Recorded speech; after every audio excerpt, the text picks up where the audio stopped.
Can everybody hear me okay? Yes, yes, yes. All right. I'd like to welcome you to the Wastewater Reclamation Advisory Committee, the RAC meeting for April 27th, 2023. And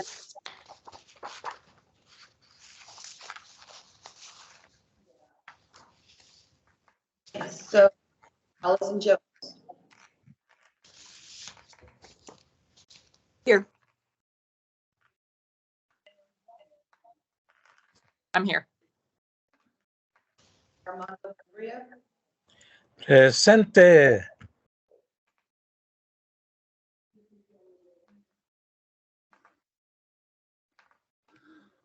I'm sorry, I can't hear what's being said.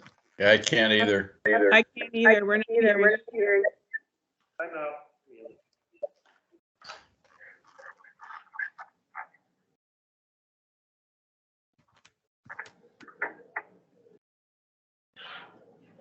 I can hear. Presente. Again. I hear Armando. So if your camera's up and you could raise your hand if you cannot hear us very well, please raise your hand. Anne Marie and Steve and Matt, I see. There's three.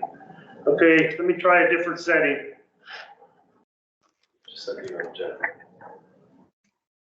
She was in here earlier.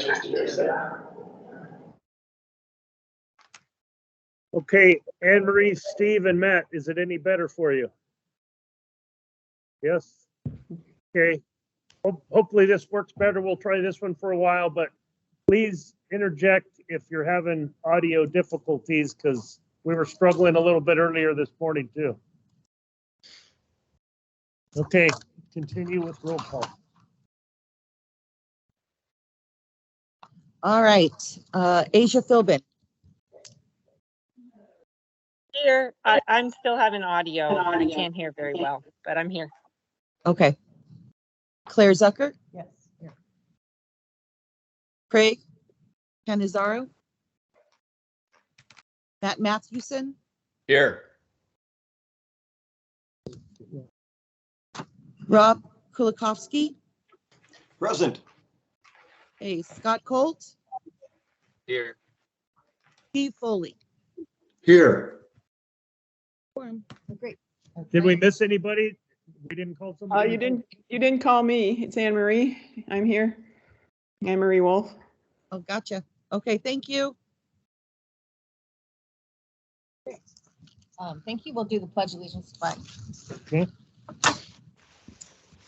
Pledge allegiance to the flag of the United States of America And to the republic for which it stands, one nation, under God, indivisible, with liberty and justice for all.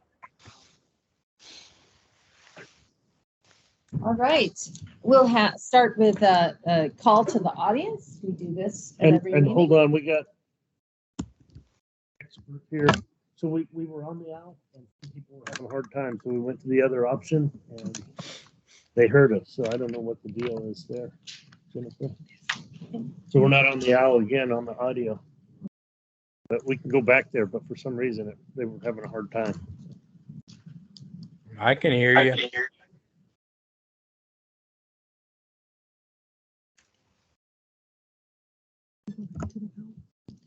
All right.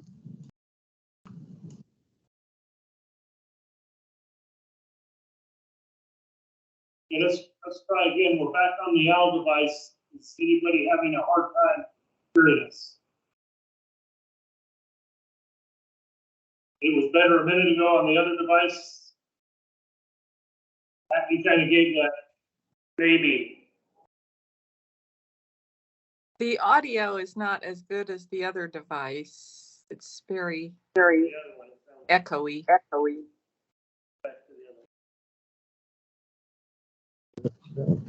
Okay, that's back to the other device. That one's better. Okay, and I think Asia was still having problems. And does it still sound rough for you, Asia? And maybe it's your computer then. Yeah, I'm on my phone. using Teams. It could be just me at this point. I have the volume all the way up and it's really hard to hear you, but I can hear. Okay. We're going to go this route though, for now. Thanks. All right.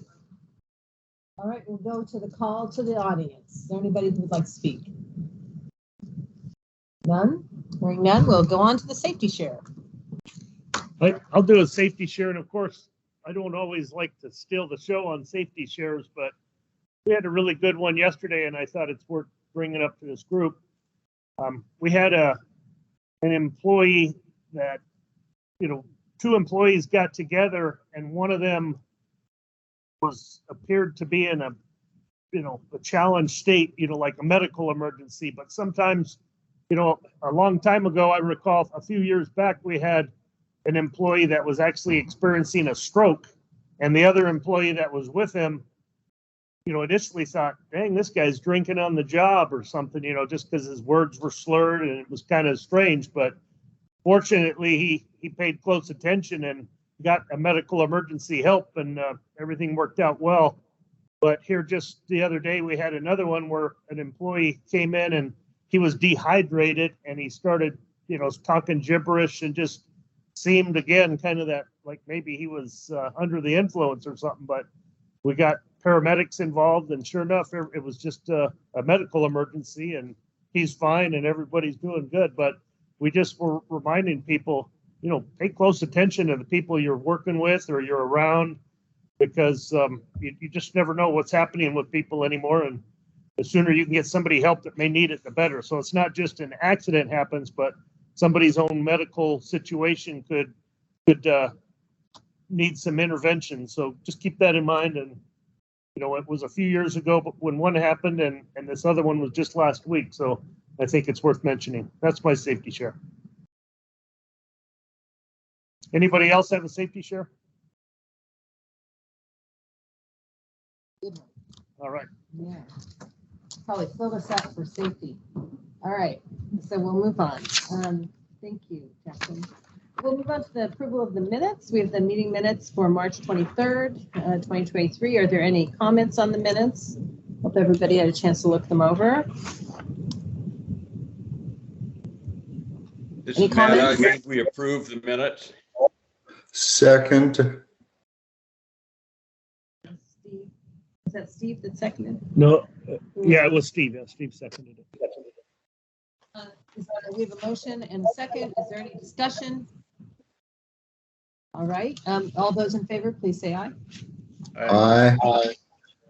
Okay. And when you're not voting or not speaking, please go ahead and mute, because we do get some background noise from some of the locations. Oh, that's right. I was supposed to read that. That's okay. We got it. Thought about that. Yes, please do mute if you are not speaking.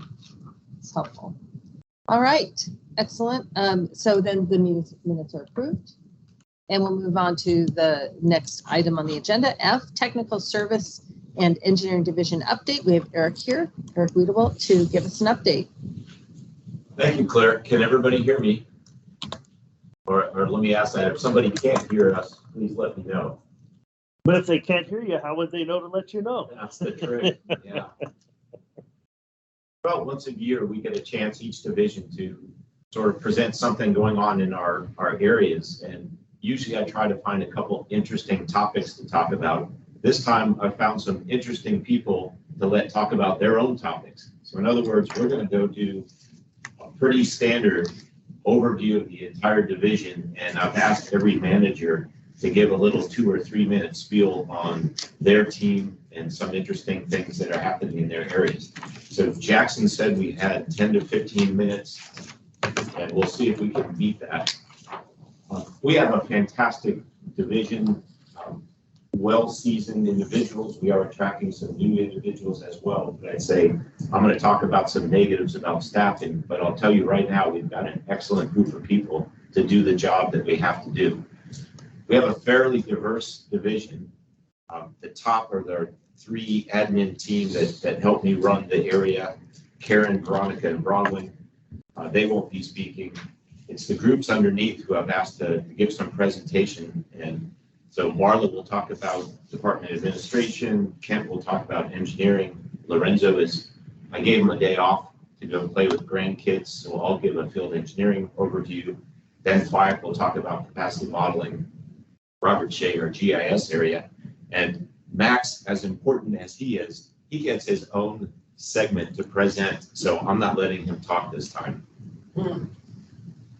So as an overview, we have somewhere around 126 positions, and many of them are single position responsibilities. Because of the diverse nature of our work, we can't build in redundancy.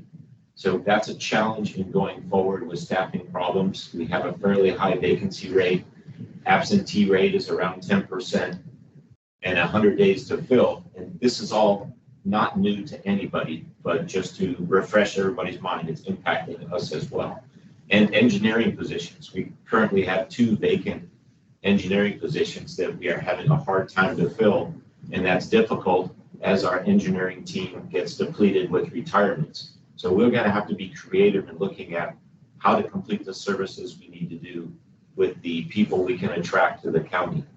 And we still are looking at a significant amount of future retirees occurring unless Jackson makes that illegal sometime very soon. So the challenges with reduced staff was level of service might start being impacted, our ability to take on new initiatives. We're already seeing a press to do that as everybody's job is maintaining the day-to-day customer service and quality. It's hard to take on new initiatives. And some of those would be process improvements, but those all take an additional level of effort that it's harder and harder to find. Challenge recruiting and attracting the right candidates, and with the retirement, we're losing institutional knowledge. Now, the good news is we are being proactive, we're reactive, trying to be proactive to address this. Increased involvement in job fairs, talking to people who are looking for work and realizing some of our classifications could be tweaked to allow them to get into the business without understanding wastewater. So going more toward the quality of individual and not the skill set that they have, which is the old way of hiring. Process mapping and work instructions, make sure everything we do is documented well so that it can be used as training. And if we have to switch other people to do the job, the transition is quicker.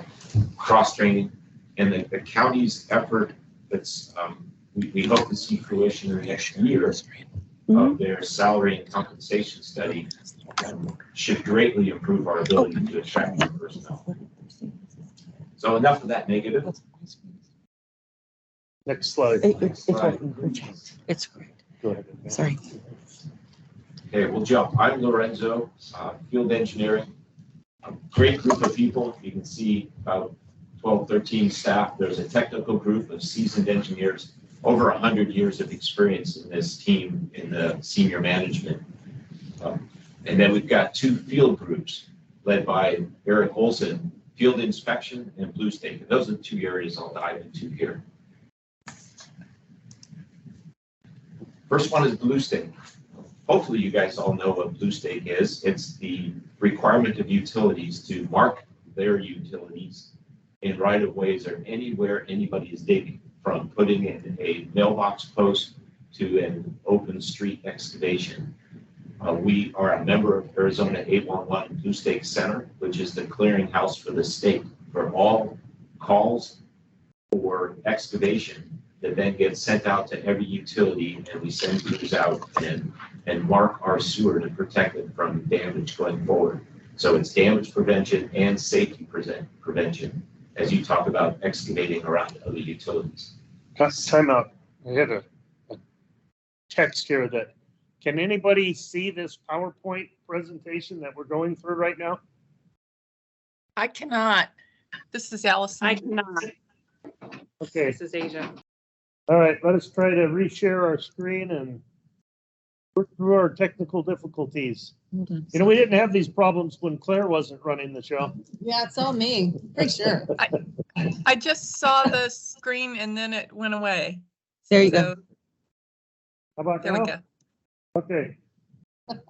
The good news is you didn't miss any great Thanks, pictures. Jackson. So 6,500 Blue Stake tickets per month for the 8 staff that are out there. They keep very busy. They have to go, there's an on-call route because they've got emergency responses 24/7, and they're doing a great job of protecting our utility. This is just a picture of what Blue State looks like. The green is the sewer. Every utility has its unique color. So if you wonder why people are graffitiing the sidewalks and streets in your area, it's quite possibly Blue State. Blue is water, red is power, and you can see they're close together, and anybody excavating in that area has to be careful to not impact them.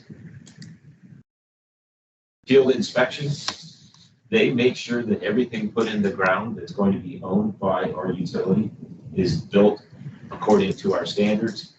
There's about 200 permits each year. They're not on site 100% of the time. They roll through all the projects assigned to them and try to keep an eye on what's going on. This includes developer finance projects, capital improvement, internal job orders, and then the big roadway improvements going on take up a lot of our staff time.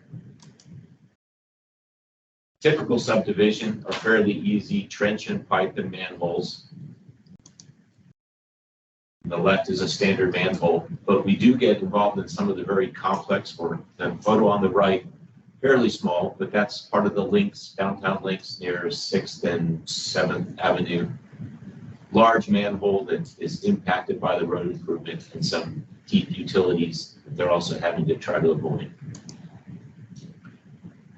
As subdivision development moves into areas that are more and more difficult to sewer, we get some very challenging developer projects. This is a subdivision near Silverbell. That pipe on the right is actually a gravity sewer line that we had to suspend across a drainage channel and then connect into a large diameter interceptor that was near surface level. So it took some very unique engineering, some very difficult inspections, but we've got this project done and that subdivision is up and running. And some jack and bores, those are always very challenging.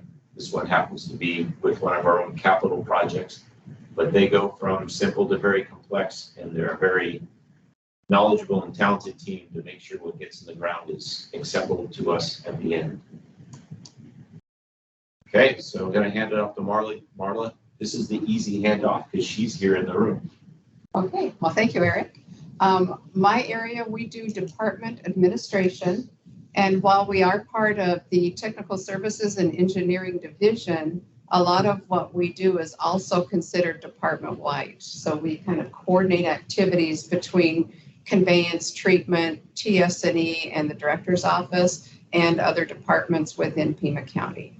So first of all, I take care of, we have our safety, security, and emergency response team. Each of our divisions have their own safety person, their safety manager, and we do more of a centralized keeping track of reportable incidents. We're in charge of onboarding. We coordinate the annual safety training and make sure that all the areas are ready to go. And then we also do the emergency response activities for the department. We have a person that is doing the finance, budget, billing. We do financial KPIs each month for our senior management, and we do some asset management. And again, we're kind of department-wide. We take in all the budget information, forecasting information from all the other divisions and roll it into more of a department-wide report. And then we also have an area, and Jeanette is in this area, for our Board of Supervisors liaison, taking care of those activities that are kind of related to the board, such as our RAC committee.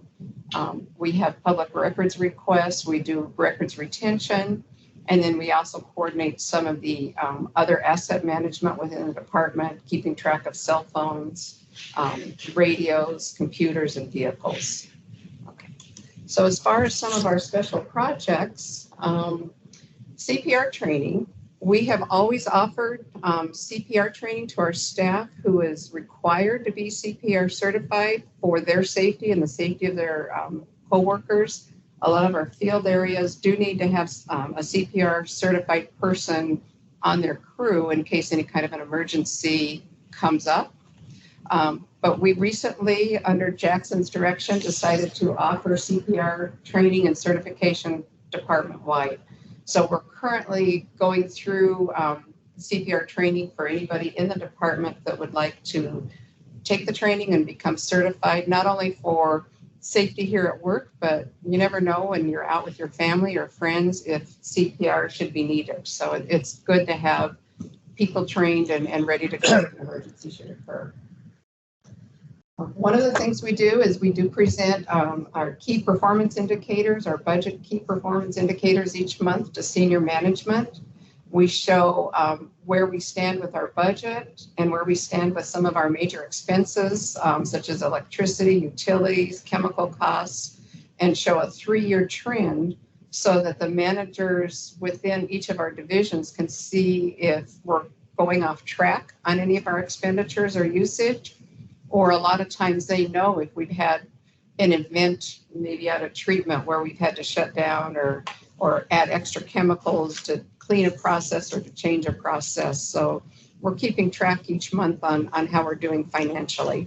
We are going to transition this presentation shortly to our Power BI. So it would be available to all of our managers and they can pull that up anytime on our SharePoint. So we're kind of in the process of taking what we've been doing for a couple of years and putting it into a new format. Let's see, another project we're working on. We're doing a fee recovery project for our wastewater utility fees. These are our connection permits. We have found that we have a lot of outside entities kind of doing permits for us and gathering our permit fees. And we have some gaps that we're discovering. City of Tucson recently converted to a new system. And I think while their people are getting trained and used to their new system, we're seeing some fall off on some of our permitting fees coming through. So we are going to start a recovery process on that. We're still writing procedures and getting things put together, but we've already recovered a little over $300,000 in fees that were not collected for our department. So it's important that we keep our revenue streams going. And then we also do the emergency response planning, which includes our facilities emergency plan, or FEEP, and our continuity of operations plan, or COOP. These are both living documents, keep our employees up to date and trained on safety procedures, emergency evacuation procedures, and being able to keep our operations running, our essential functions in case of emergencies or anything like that. So we have recently just posted our updated FEEP and are working on our continuity of operations plan now. And that is what we're working on. Thank you. Okay, Robert, let's try you. Good morning. My name is Robert Shea. I am the manager of the map and records section. We also do GIS. We have real property, a member of our staff who handles real property issues for us. And we have group members who basically handle our document management, asset management, and GIS creation within the map and records group. The real property program manager basically addresses issues involving any kind of real property right-of-way issues or easements and that are related to our conveyance system. And GIS mapping and records group, basically that's exactly what they do. They handle documents and other things. Can we go to the next slide?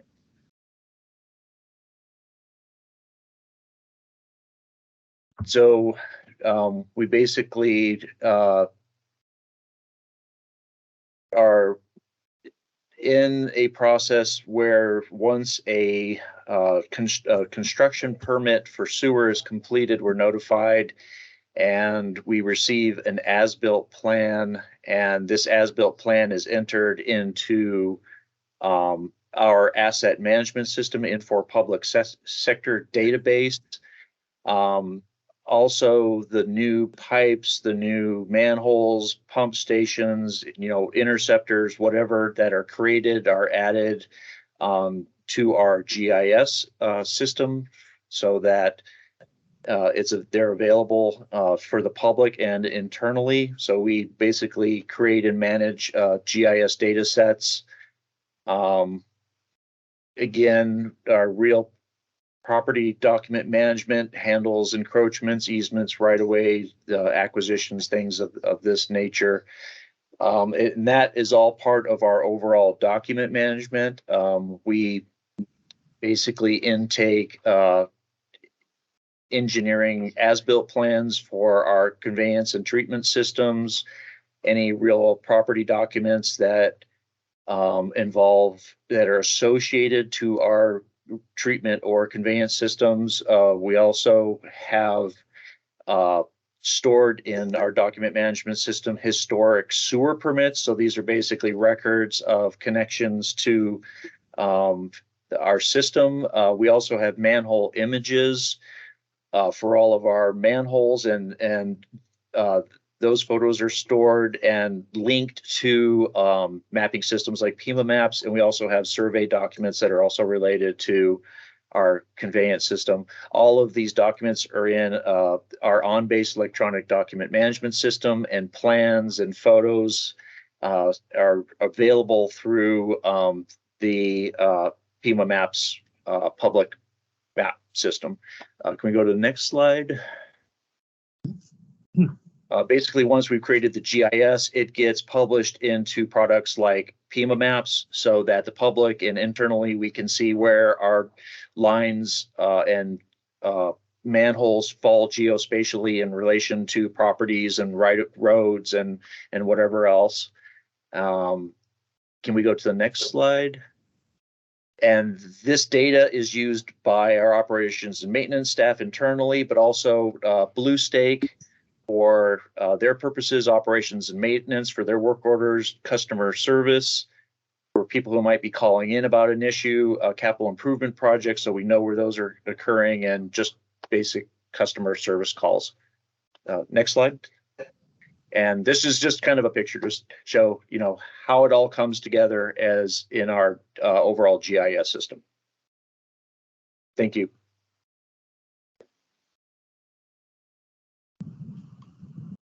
Thank you, Robert. Ben? Good morning. My name is Ben Fayok, and I oversee the modeling and flow metering section. Can you advance to the next slide? I'm seeing Robert's last slide, so I don't know if there's a delay. Yeah, wait a second.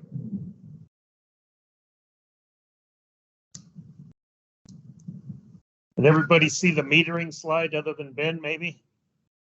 Okay. We went one too far. The organization chart, there's a delay on my end, I guess. So under the modeling section, we have one engineer that I work with, and under flow metering, we have a crew of 6 field staff. We just recently became fully staffed. We had our last interview about a month ago, and we hired our 5th field guy. So they go out in the field every day, and they maintain a network of 48 permanent metering sites plus temporary metering sites. And if you look in the upper left, and Jeanette, if you can zoom in on that, the blue item that you see there right in the middle is a laser flow meter. So this is a new installation technique that we're using. We're mounting the meter on unistrut that allows us to change out the meter from top side. So once we make the entry, we don't have to make another entry to remove it. So we did this with a mind to safety and efficiency.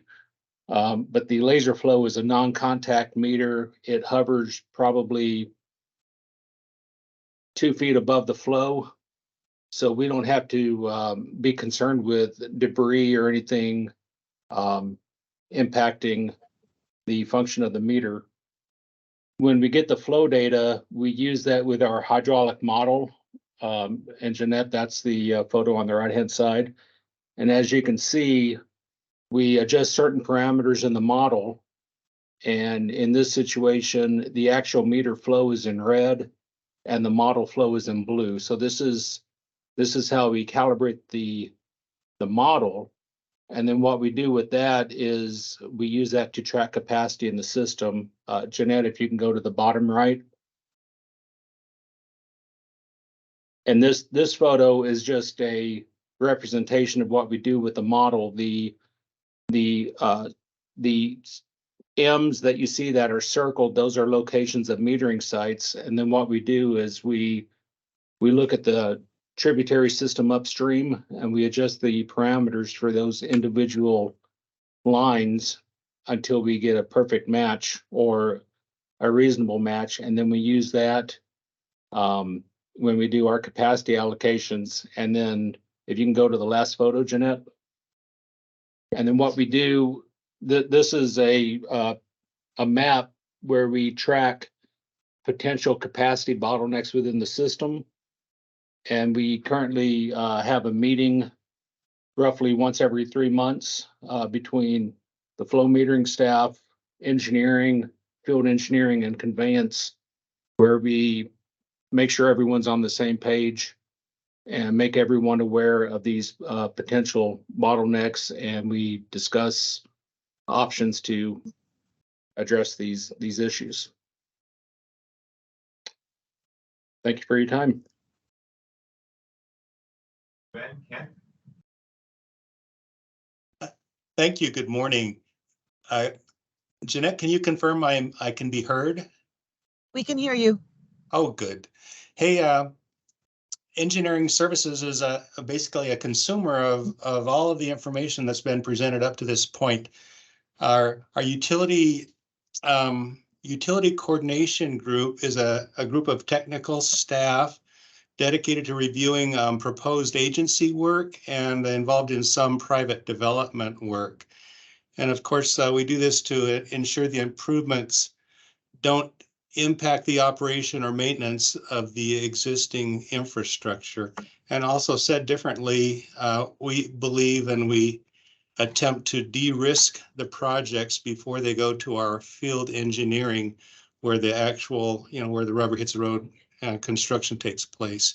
So some examples of some agency work that you have seen or may see are the downtown links. I think that's everybody will have seen that, been maybe inconvenience. Broadway Boulevard, Euclid to Country Club, 22nd Street. That's an overpass over the railroad, Keno to Tucson Boulevard, and then Grant Road, Palo Verde to Venice will be a significant project. There is an IGA in place that stipulates a 50-50 cost share when work is done to accommodate an agency project. And an agency project could be, again, roadway reconstruction, widening, new medians, or maybe even drainage improvements. So Pima County DOT and the City of Tucson Department of Transportation and Mobility have active programs for street rehab or rehabilitation. Information concerning, I think recently announced Prop 411 can be found online. That is alleged to be a $700 or $750 million project over a bunch of years, over a 10-year period.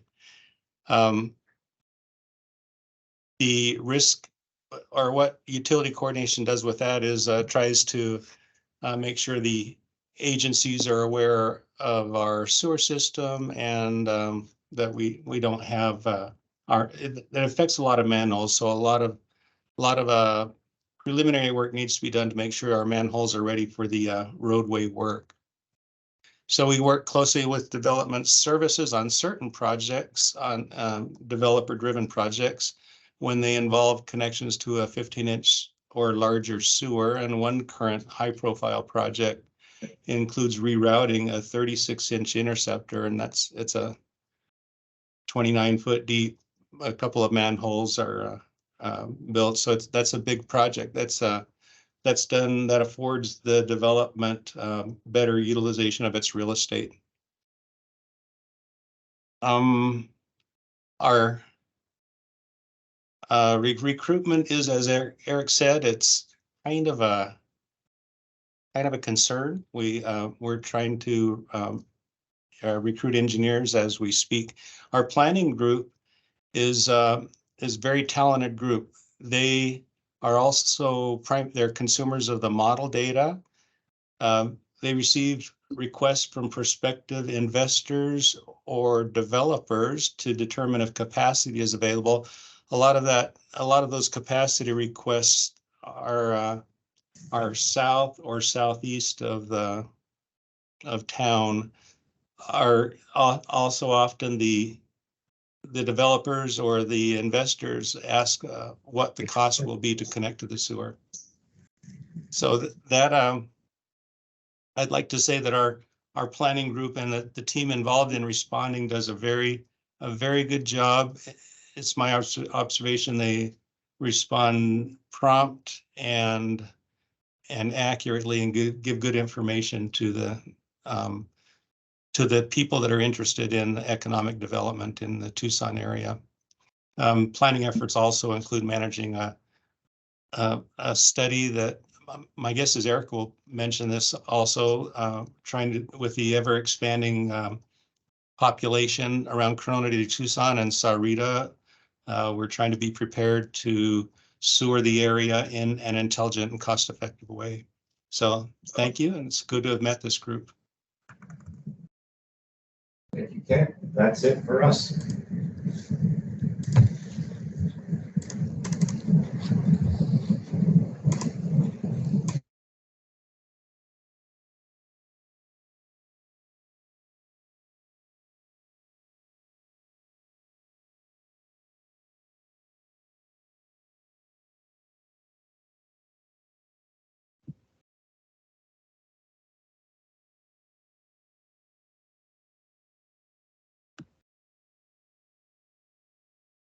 Did our hosts drop off? Oops, sorry. That was my fault completely.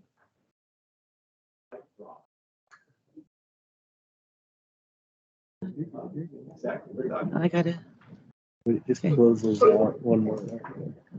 Okay, Can you hear me? We hear you now, Jeanette. Okay, we're back.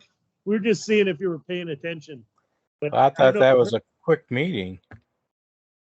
Eric did say since his group finished their presentation, that was their form of a mic drop. They pulled the plug on us here.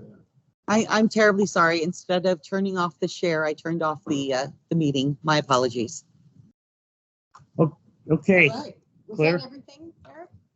Yes, we're done. Thank you very much. All right. So then we'll move on to item B, which is the director's update. You're not going to turn off the meeting, are you? No, but good morning, everyone. Thanks for being here. Usually the director's update goes first. That'll teach them not to do the director's update first. Just saying.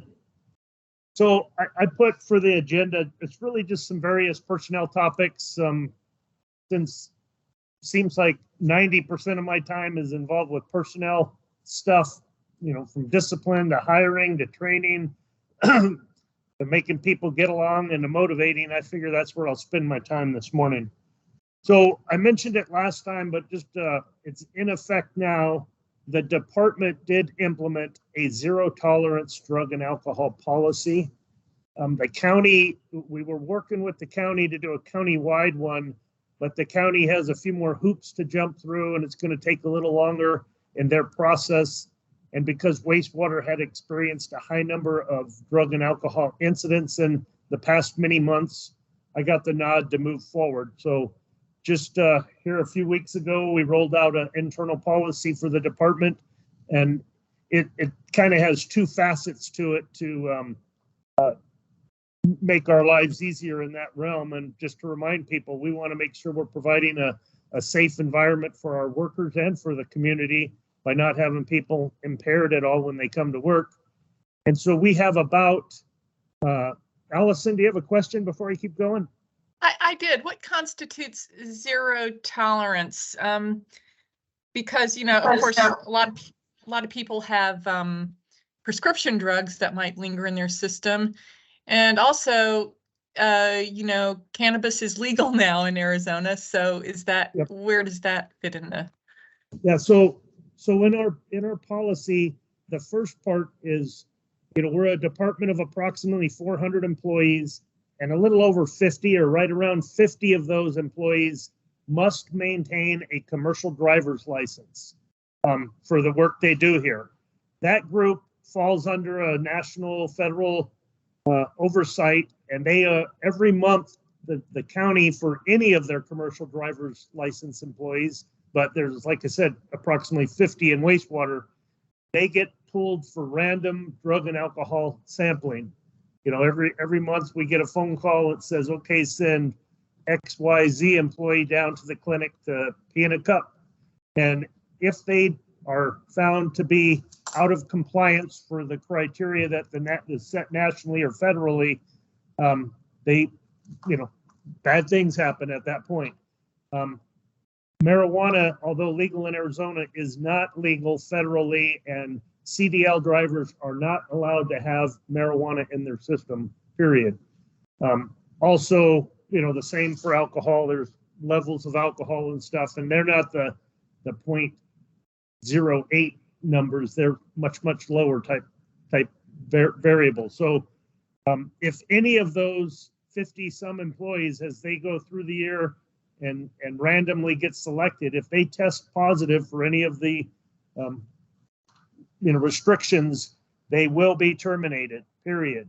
You know, that's bottom line.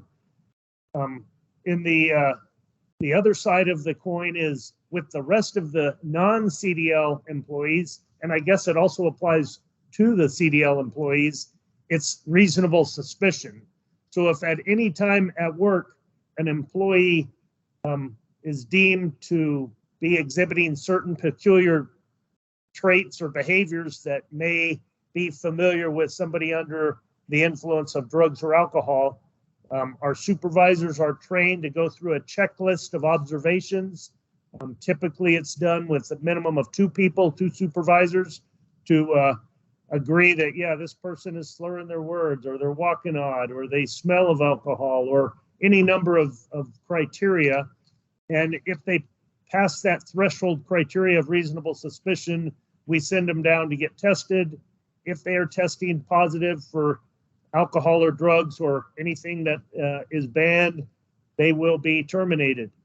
Now, the marijuana question in that case is a little bit different, but if for instance, somebody was demonstrating, you know, behaviors or activities consistent with being under the influence, and they were to go test, and the only thing in their system was marijuana, we haven't tested the theory yet, but it's very likely they will be terminated because they were under the influence at work. It just happened to be marijuana that may be legal, but so is alcohol.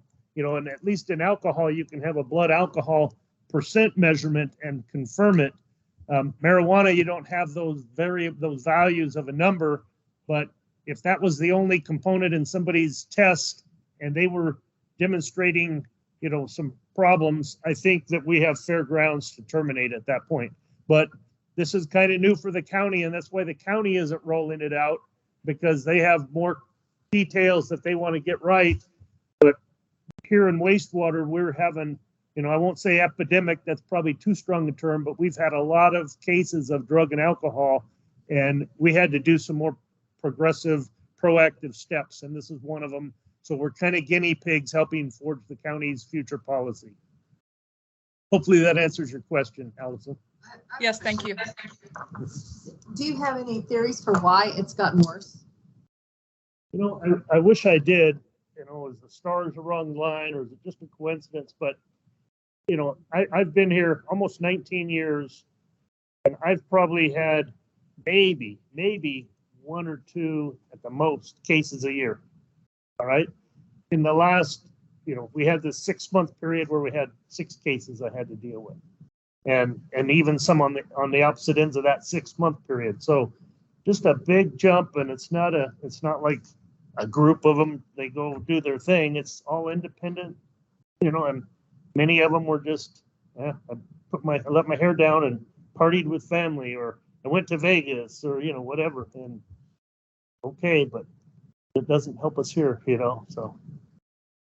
At any rate, I'm sure we'll hear more about it, but I just wanted to share it because to me, it's kind of a novel approach for the county to go down this road. I'm glad we're taking it seriously. And of the 6 people that were in that 6-month window, 4 of them no longer work here. So, all right. And that was before the zero tolerance policy. Okay. Let's see, Steve, you have a question?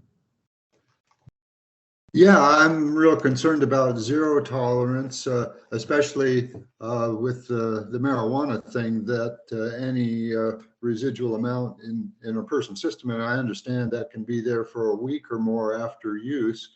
I'm concerned about the potential impact on individuals, but also on the organization as far as morale and staffing. So I do have concerns about zero tolerance. Yeah, and I'm going to tell you that's still an area that we're going to have to test the waters and see what do we find, what do we encounter, and our intent is to do the right thing. We're not trying to unnecessarily create issues, but at the same time, we can't have people coming into work under the influence of something that impacts their judgment or ability to perform their job safely. And so we'll walk that tightrope and learn as we go and see how it rolls out in the future county. But we will be doing it very carefully and very judiciously. And hopefully, the ideal situation is we don't get any cases to deal with. But in the meantime, we're realistic, and I'm sure we'll have something out in front of us before too long. Okay, I will move on from that one. Just another update. You've all been told previously that the county has embarked on a overarching compensation study for wages for the employees. Their study is quite holistic in that it looks at classifications. I think it's revamping our entire classification system. And they originally, when they went into this lengthy study that's been going on for approximately a year now, or several months anyway, they actually had forms filled out by every employee specifying exactly what they did. So it helped allow them to do this classification reset. And with that, everybody's got their own expectations and thoughts, but we know that the county, from a competitive market wage, has struggled, and that's been part of our challenges for filling some of our vacancies. We do okay, but our vacancy rates have been higher than ever. So we've been anxious to see what this compensation study will do. And I've been invited this coming Monday to a meeting with Human Resources and County Administration for the first rollout of the outcome of the effort that has been going on. So that just to me tells me it's getting close to coming out to being implemented, which my expectation is will be for the next coming fiscal year coming up here in July. But that's the only update I have. I don't know what I don't know, but the meeting Monday, hopefully that's the first step of what will be coming before July, so we can make some changes and hopefully be a more competitive employer from a wage perspective. And we'll talk more about it once we get real facts about the outcome of the study. And I'm sure there's going to be, many issues that have to be dealt with as you make such a big change, or at least what we perceive to be a pretty big change. But we'll, the whole county's behind it. Everybody's working on it, and we'll see how well we can roll it out. Next topic, Marla stole my thunder, but I was going to bring up that, we are very focused on a safe environment, both internally here at work and for all the customers and people that we encounter out on the streets. But we did, we do have a requirement to make sure that we have trained and available first aid CPR responders in the field for our work. But with turnover and vacancies, well, what happens when, this person's off? Or what if you only had 2 people on shift that were trained and they're gone? So we've really made a concerted effort to up our game on getting as many people as possible trained on first aid and CPR, and that's going on now. And, we've rolled it out to more than just the blue collar field workers, which is the criteria that we're trying to satisfy. But as Marla mentioned, it's great to have that knowledge, both from a personal perspective with family and friends or somebody you might encounter on the street, but definitely here at work as well. So that's a good topic. Also, another one we had to just go through, and we're currently going through more training with staff because we spent the past 2+ years in a COVID world. We used to get very specific and personal with employees when they'd call in sick. We would ask probing questions to find out what their symptoms were and what was going on, because we had a protocol for quarantine or isolation and making people stay home. But officially, from a federal perspective, the COVID is being declared conquered or gone. I mean, there's still COVID out there, just like there's flu out there. But May 11th is the date that the COVID, from a federal perspective, is ended. And we have to change and go back to our previous methodologies. If somebody calls and says they're sick, and after May 11th, we won't be asking them what their symptoms are. Of course, we're going to still hope and work with employees so they don't come in demonstrating symptoms that might be consistent with contagious flu or COVID or something else. And, we'll have some, methodologies to send them home if that's the case. But in general, it's just a less probing environment and going back to the old ways starting May 11th. So just a FYI. One last thing I have is vacancies again. We talk about it often. Right now we're at 33 vacancies. And just a couple of interesting tidbits that I've learned recently from staff doing interviews and going through the selection process. We've had more, when you get applicants, we're still getting applicants and candidates for some of our positions, but we've had more people either after they've accepted an interview, they've canceled their interview, or they just didn't show up for their interview. That's just quite a bit of an increase in those experiences than we've had in the past.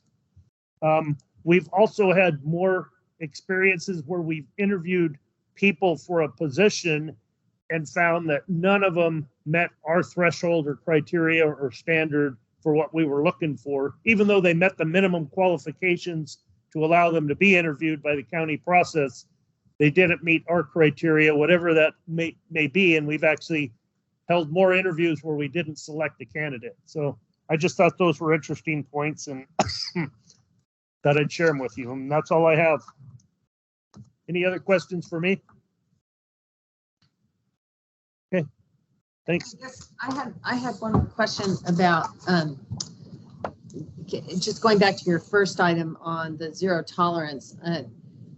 The one concern I have that kind of came up after you'd stopped was if there could be any discrimination engaged with pinpointing someone because we can't test for marijuana.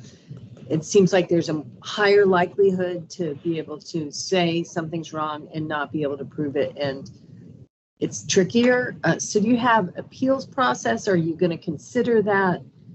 Is that part of your zero tolerance policy? Anytime somebody is terminated, they have appeal process if it got to that point. So, and again, we're going to be very cautious about it. It's just we felt we had to do something because we had some totally support it. I just and wanted it's to not ask a that perfect question. world, and definitely when you're the first out of the box. I mean, we're not the only entity out there that has zero tolerance policies, but from a government perspective, it's a more bigger challenge. So yeah, just thought it'd be worth mentioning. All right. Anything else from anybody else? Okay, we'll move on to the next item, which is thank you, Jackson, very much. The financial subcommittee report. Matt. Thanks, Claire. The Financial Subcommittee has not met since our last RAC meeting, so we don't have a report on any meeting content. However, we are still looking for one more member to the committee to take Mark Taylor's place. So I would encourage all of the committee members to either consider being a member of the Finance Subcommittee or the CIP Subcommittee to get really the full experience of being on this committee. And, you know, we, at some point here down the road, we'll be having the conversation about potential for increased rates. And if you really want to know what all the considerations are and machinations for going into that decision making, the Financial Subcommittee is the place where you get that exposure. So very interesting and important material. Again, let Jeanette, Jackson, or myself know if you are interested in being a member of this subcommittee. Thanks. That committee does have special privileges like use of the corporate jet and monthly massages and stuff. So there is that, yes. All right, we'll move on to the CIP subcommittee report with Asia. Okay, thank you. Thank you. There an echo? We can hear you. Okay, thank you. I'm going to give a similar report to Matt's because we also have not met the CIP subcommittee. We'll be meeting in the next couple months. I'll work with Jeanette to schedule that, I think, right? Yes, Jeanette, ma'am. okay, great. And we are also, as Matt mentioned, looking for another committee member. So I would encourage everyone. I guess the only incentive I have to offer is, you know, you get to hear about it first. The projects that are coming for wastewater, improving the system or expanding the system. And it is I've enjoyed my time on the committee. I think if you're on the ROAC, you might be interested in the CIP subcommittee. So let Jeanette know, let me know if you have any questions and would like to join us. Thanks. Great. And now we'll move on to the fiscal year expense in 22 and 23 expense and revenue summary.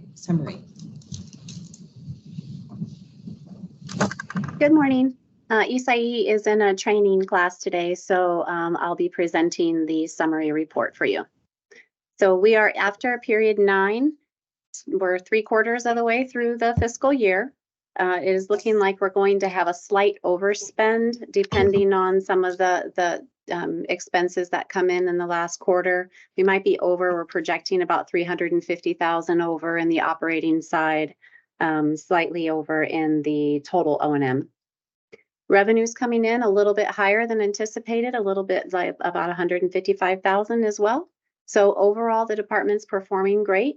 Remember, our adopted budget in the normal operations is $91.4 million with a total expense of $170.9 million and revenue budgeted at $193.6.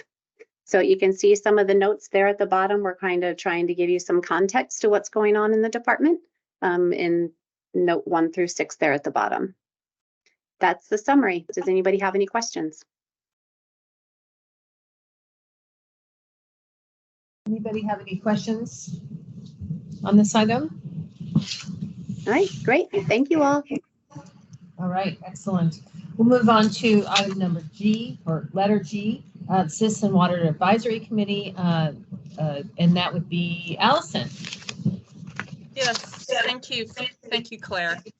CWAC met on April 5th, and Andrew Greenhill provided a legislative update, not unlike the one we received at RUAC from Mr. Du Bois, I believe, but Andrew focused primarily on water-related bills.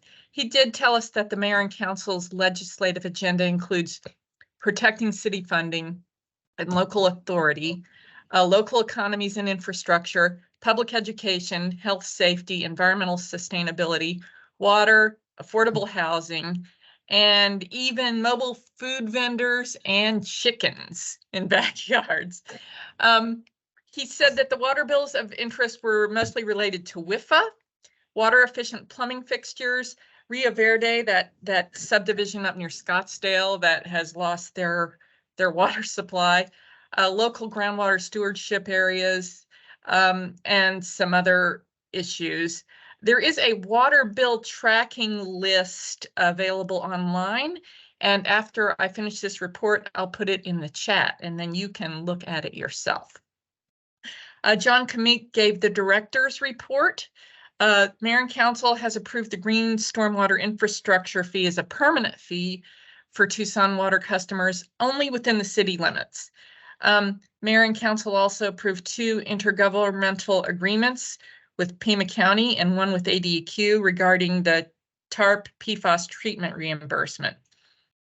He also reported, Pima County Wastewater, Tucson Water continues to have significant vacancies, and they understand this is an industry-wide trend, but they're still doing their best to fill these vacancies. The big technical issue for Tucson Water is PFAS. PFAS in groundwater generally follows the Santa Cruz River. That is the major groundwater flow direction in the basin. The current mitigation involves turning off wells that have detectable levels of PFAS. The costs related to PFAS have been significant, and there has been no reimbursement to the city to date.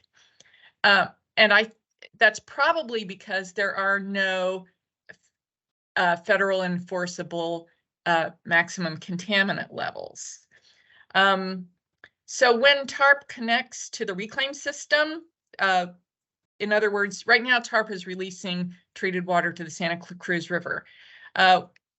They're working on a pipeline to connect this to the reclaim system, and the total cost to the city will have been $30 to $35 million. A simple carbon change out at TARP costs $3 million. Tucson's overriding goal is to protect the central well field, and to that end, they intend to put a containment well at Randolph Park, which will pump 300 to 500 GPM and intercept that water as it moves north. And that water will be used for turf irrigation. That drilling starts in about 6 months. EPA has finally issued some proposed standards for PFAS. The PFOA MCL is proposed at 4 parts per trillion. Same for PFOS. And they've issued some hazard indices for some of the other compounds. When these standards are finally established by EPA, that really should help the city get reimbursement from the responsible parties. Let's see. There was also a report on the initial phase of analysis of commercial rates. CWAC had asked Mayor and Council, Tucson Water staff to consider differential commercial, relooking at the commercial rate structure. And it's still very preliminary. There's not a lot to report there. I would like to close by saying CWAC meetings are recorded and can be viewed on the City of Tucson website in their entirety. And look in the chat for the link to the water bills. That concludes my report. Allison, I'm just going to piggyback on there because, you know, at these meetings over here, Jim Doyle is a member of Wastewater, a 40, how many year, Jim? 46-year wastewater guy. And so he, because of a scheduling issue, he's been our representative on the CWAC meetings, and he's been updating us on a number of tours that were offered. And he's been out to the Cavsarp, Sabsarp area. He's been to Hayden, Udall, been to Sharp, been all over, and pretty impressive. And it's nice, you know, that anybody that gets those chance to do those tours, there's so many cool things to see. But we had an ulterior motive to recruit and poach employees, so we'll see how that goes too. Oh boy, I'm going to tell on you guys. Thank you. And yes, Jim's a great addition to the meetings. So since it's going to the chat and some of us aren't on Zoom, will you be able to send that out to people? Yes. Okay, thank you. All right. So thank you very much, Allison. Appreciate it, to everybody talking today. We'll move on to item H, which is future agenda items. Are there any future agenda items that people would like to recommend? Armando has his hand up. Yeah, let's see. I may have missed it in your report, but when you were talking about the CPR training, did that also include first aid training? Yes. Okay. Yes. So I don't know how to make this into an agenda item, but when I was employed, I had a current first aid card and CPR certificate. Of course, since I'm no longer employed because I'm retired for the last 8 years or so, I haven't kept up with it. Any chances of sitting in on a training just to refresh, not so much for the certification, but to refresh what I have known? Yeah, let me look into that, Armando, and see what I can do. You know, we have really small classes of like 3 people because they're very specific with the mannequins and going through the CPR and stuff. But to be an observer in one of those classes to help you refresh your own memory, personally, I don't think it's an issue. But let me check and see what we can do and see if we can give you some options. But there's 2 different classes. We're doing one that's an industrial version where they're certified in CPR, but it's really just for adult CPR and adult first aid, you know, for the industrial sector to make sure we have sufficient people out there in the field ready to render aid if ever necessary. But we have another training group is doing the full, you know, almost 8-hour version, which includes child, you know, infant CPR and more of your take it home with you type of thing. But it's about an 8-hour training class. So just be aware of that, but I will check and get back with you, okay? Yeah, thank you. I'm aware of the length of the class.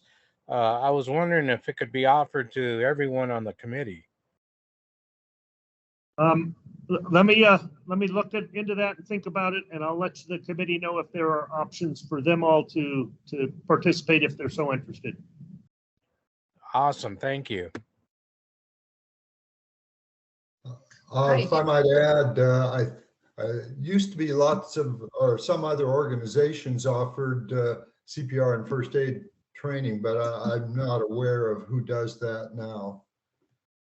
Yeah, there are, Steve, thank you. There are lots of other entities that provide that training out there. So part of what I'll do is look to see if I can also put people in touch with some of those other options as well. Great. Any other future agenda items? Right. Hearing none, we'll move on to item I, which is call to the audience. Do we have any audience? Is there any audience out there to call to? Not really. All right. Give it a sec. Hearing none, we'll move on to adjournment. Do we need to vote on adjournment? Do we do that here? Yeah. Okay. Motion. So may I have a motion to adjourn? I so moved. This is Allison. That sounded like the vote, too. Just one. I'll second that. It's like everybody trying to go out the exit door at the same time. Okay, so Rob is our second, but who's our first? We're going to just make Steve our first. Oh, Matt's disappointed. Sorry, I didn't see you first. All right. All those, any discussion? All right. All those in favor say aye. Aye. Bye. All right. Thanks again. Have a great day and a great rest of your week. Bye-bye. Be careful out there, y'all. Thank you, guys. Bye. Thanks so much. This way, we're